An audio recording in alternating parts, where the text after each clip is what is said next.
Hai, selamat datang kepada pelajar tingkatan 3 bagi subjek RBT bersama Cikgu Husna. Okey, hai, kita kembali lagi dalam bab 2 ya, iaitu tentang penghasilan produk. So kita tak dapat nak sambung buat produk kita lagi. Tak apa, nanti kalau sekolah dah buka kita akan sambung buat produk kita. Okey? So untuk hari ini kita akan belajar 2.1.4 iaitu menyediakan jadual kerja dan 2.1.5 iaitu membuat senarai bahan, peralatan dan bajet produk. So dua-dua ni sebenarnya awak dah belajar dekat tingkatan 1 iaitu bab 2. Okey? So, hari ni kita akan masuk dulu 2.1.4 iaitu menyediakan jadual kerja. Apa tu jadual kerja? Boleh rujuk buku teks juga dekat muka surat 76. 76, 73, 74 dengan 70. 73, 74 lah. Okey, so jadual kerja ni adalah satu perancangan aktiviti yang mana dipersembahkan dalam bentuk jadual. So perancangan ini kita nak apa pentingnya perancangan ni? Dia ni sebenarnya kita nak senaraikan aktiviti apa yang kita buat daripada step 1 sampai step akhir. Dan juga perancangan ni penting sebab kita nak tahu tempoh masa yang kita dapatlah untuk kita siapkan projek kita tu. So maksudnya ada guideline, follow the flow macam tu. Tak adalah macam hari Isnin buat kerja, esok malas. Rabu buat kerja, Khamis malas. Tak ada. Kita kena rancang bila kita buat sesuatu tu. Itu barulah dimaksudkan dengan jadual kerja. Kenapa kena kena buat dalam bentuk jadual? Supaya mudah awak nak tengok dan awak nak decide minggu ke berapa awak siapkan benda ni. Minggu ke berapa awak siapkan benda ni. Okey? Kemudian, ada 5 garis panduan dalam menyediakan jadual kerja. Iaitu yang pertama, kita kena tentukan aktiviti yang ada dalam jadual. Aktiviti apa yang awak nak kena buat dalam jadual tu. Kemudian yang kedua, menyusun aktiviti ikut keutamaan. Susun aktiviti tu cantik-cantik. Contohnya, step yang pertama buat soal selidik. Step yang kedua, cari bahan. Tak adalah tiba-tiba tak tahu tajuk apa. Step yang pertama, cari bahan. Tak bolehlah. Kita kena ada step. Susun aktiviti ikut keutamaan. Yang ketiga, kita kena anggarkan sumber yang diperlukan untuk setiap aktiviti. So, kita kena anggarkan produk yang kita buat tu, apakah sumber yang diperlukan. Sumber dari segi apa? Tenaga dan sebagainya lah. Kemudian yang keempat, kita kena anggarkan tempoh masa dalam melaksanakan setiap aktiviti. So dalam satu minggu tu contohnya lah, kita nak capai step yang pertama dengan step yang kedua, aktiviti pertama dan aktiviti yang kedua. Capai tak dalam tempoh masa tu. Maksudnya kita ada follow the guideline. Tak adalah macam minggu 1 buat ni, minggu 2 buat lain. Minggu 3 sama balik buat yang pertama tadi. Tak boleh lah. Kita kena ada anggaran tempoh masa. Dan yang terakhir adalah anggaran kos. Untuk kita sediakan bajet lah. Kita kena anggarkan berapa kos dia secara overall. Supaya tak adalah pembaziran berlaku. Okey. So, kemudian ini adalah contoh jadual kerja dalam bentuk cartagan. Boleh rujuk dalam buku teks muka surat 74. So, ini adalah aktiviti yang dia dah kelaskan dekat sini ada 13 step aktiviti.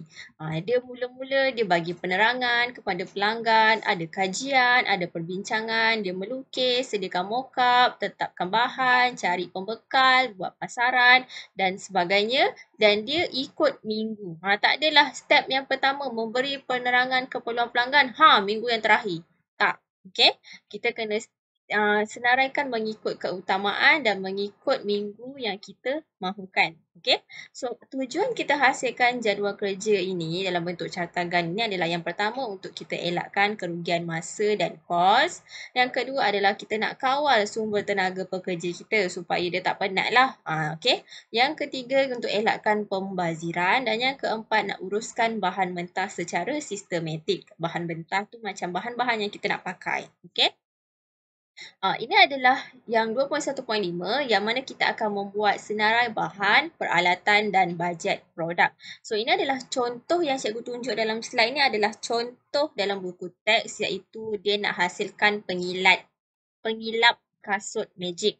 Pengilat pengilap kasut magic. So ini adalah contoh bahan-bahan yang digunakan untuk menghasilkan seunit ni adalah satu pengilat kasut magic. So dia ada guna kayu, MDF, kepingan akrilik, skru, span ni semua ni dia pakai. Kenapa cikgu? Kenapa dia pakai set gear taji? Kan dia pakai kayu. So bila dia pakai kayu, dia pakailah set gear taji. Dia ada pemegang bateri, ada wayar, ada glue dan sebagainya. So ikut kepada ikut kepada produk yang awak buat, awak kena listkan bahan-bahan yang diperlukan. Ikut kepada berapa kuantiti yang awak perlu. Okey?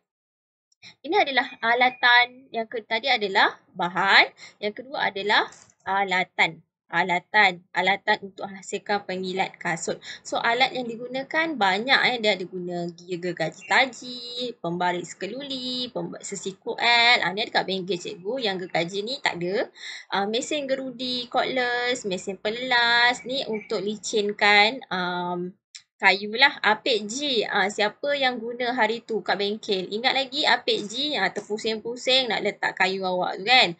Kemudian kita ada set pateria. Yang ni yang cikgu tunjuk. Cikgu buatkan awak punya litar. Cikgu tunjuk macam mana nak solder hari tu.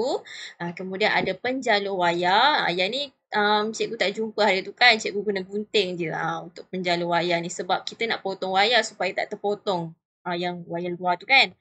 Okay. Kemudian ada pemotong styrofoam dia pakai. Ini adalah untuk pengilat kasut magic. Pemotong styrofoam ni dia besi dia kecil je nipis kat depan tu. Memang kalau potong span tu nampak macam cun lah. Macam cantik lah compare kita guna gunting. Dia kemas lah. Kemudian kita ada alas pemotong, pisau pemotong untuk elakkan apa? Untuk elakkan daripada meja tu rosak dan kayu-kayu awak tu pun rosak. Okey. Kemudian kita ada ragum meja. Ni ragum meja yang selalunya putar-putar dekat bengkel cikgu tu. Ingat lagi. Dan juga set lukisan kejuruteraan. So ini adalah alatan bila orang ni buat pengilat kasut magic. Tapi kalau awak buat lampu, awak buat kipas, alatan apa yang awak guna masa tu? Ingat lagi tak? Okay. Alatan kita sikit je. Kalau sikit je kita guna, letak je lah. Listkan alatan apa yang awak guna. Okay. Yang ketiga adalah bajet. So, bajet ni adalah anggaran perbelanjaan yang diperlukan untuk kita pastikan projek kita ni berjaya, menguntungkan. So, bajet ni kena ada lah. Dan kita ada kos. Kos terlibat adalah 3 iaitu kos bahan. Bahan tadi, kos upah. Berapa orang kita upah, berapa jam. Dan juga kos overhead. Ingat lagi tak? Pengiraan dia, kita ada 2 jenis kaedah dalam pengiraan bajet iaitu kaedah unit dan juga kaedah konsep SMART. So kita akan go through 2 kaedah ni. Kaedah unit ni dia adalah anggaran yang mana kita ikut aktiviti barangan atau keperluan yang mana dia disediakan ikut bilangan. Contohnya kalau pergi kantin kan, beli roti. Satu roti tu harga dia RM2. Awak beli 5. Berapa kali dengan RM2 tu? 5 kali 2 adalah RM10. Itu. Nampak? Dia dah ikut kepada bilangan unit dia. Contohnya bilangan pengguna, bilangan jemaah, bilangan kerusi dan sebagainya. Contoh, kos penyediaan bagi 1 unit barang ialah 100. Dia nak 50 barang tersebut. So 100 kali 50 adalah 5,000. Okay. Ini kaedah ni dia tak berapa sesuai lah sebab dia tidak ada anggaran yang tepat. Okay. Dia anggaran dia direct je. Okay. Kemudian kita ada konsep yang kedua, kaedah yang kedua iaitu konsep SMART. Konsep SMART ni dia selalunya kita guna pakailah untuk kita tentukan anggaran keseluruhan projek kita. Sebab apa? Setiap huruf ni dia ada maksud dia yang tersendiri sebab tu dia SMART. So S adalah spesifik. Spesifik maksudnya dia ada tujuan, dia ada objektif. M adalah measurable yang mana kita boleh ukur daripada segi kos bahan, kos upah, kos overhead dan sebagainya. Kemudian A, attainability adalah keupayaan untuk dicapai. R adalah realistik yang mana untuk mencapai kesesuaian dan kehendak pengguna. Serta T adalah time bound iaitu jangka masa dan juga sumber kewangan yang mencukupi untuk kita siapkan sesuatu projek. Okay. So ini adalah contoh, alamak cikgu punya ni pula. Ini contoh ni contoh menggunakan kaedah SMART. So S tadi adalah tujuan.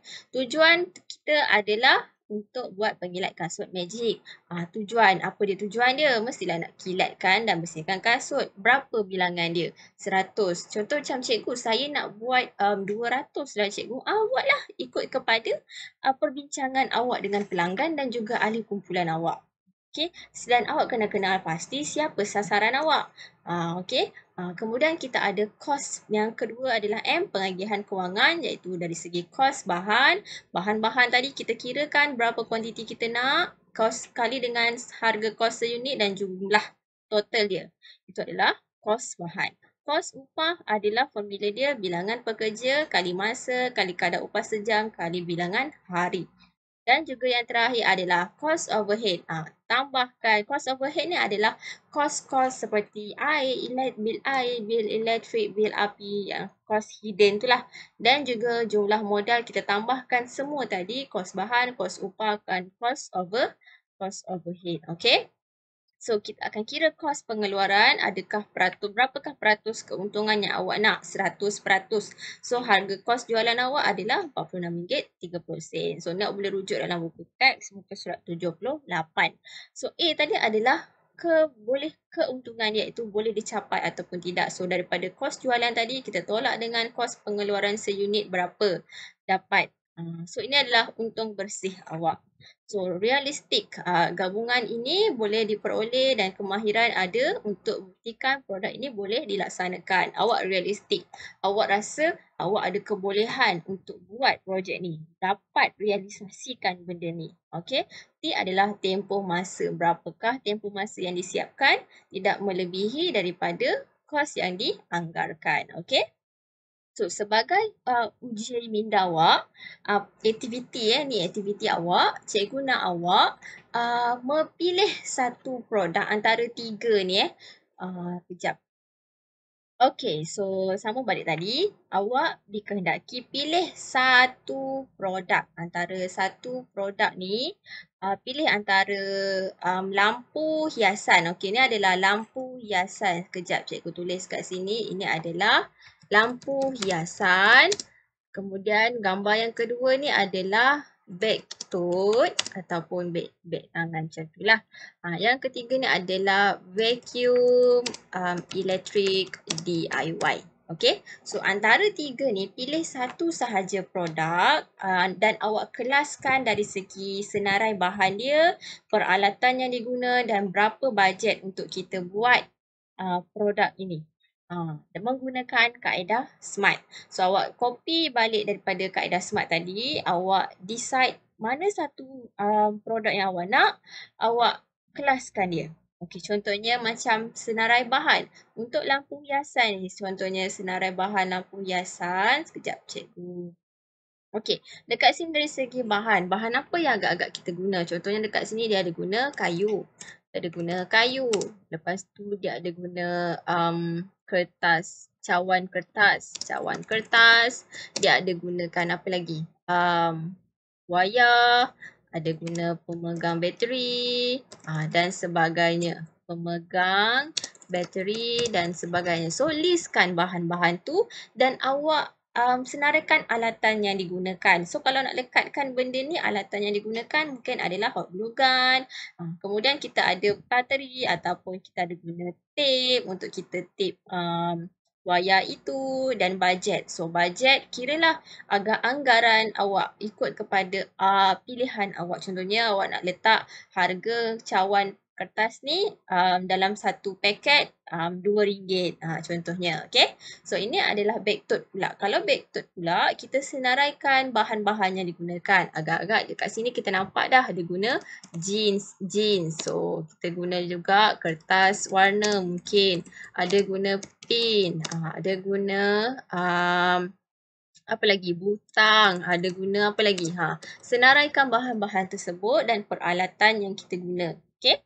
Yang terakhir ni adalah vacuum electric DIY. So, vacuum electric ni kita dah nampak dekat situ dia guna botol botol air, dia guna wayar, dia guna suis dan sebagainya. Listkan bahan-bahan dan peralatan yang digunakan untuk buat vacuum itu.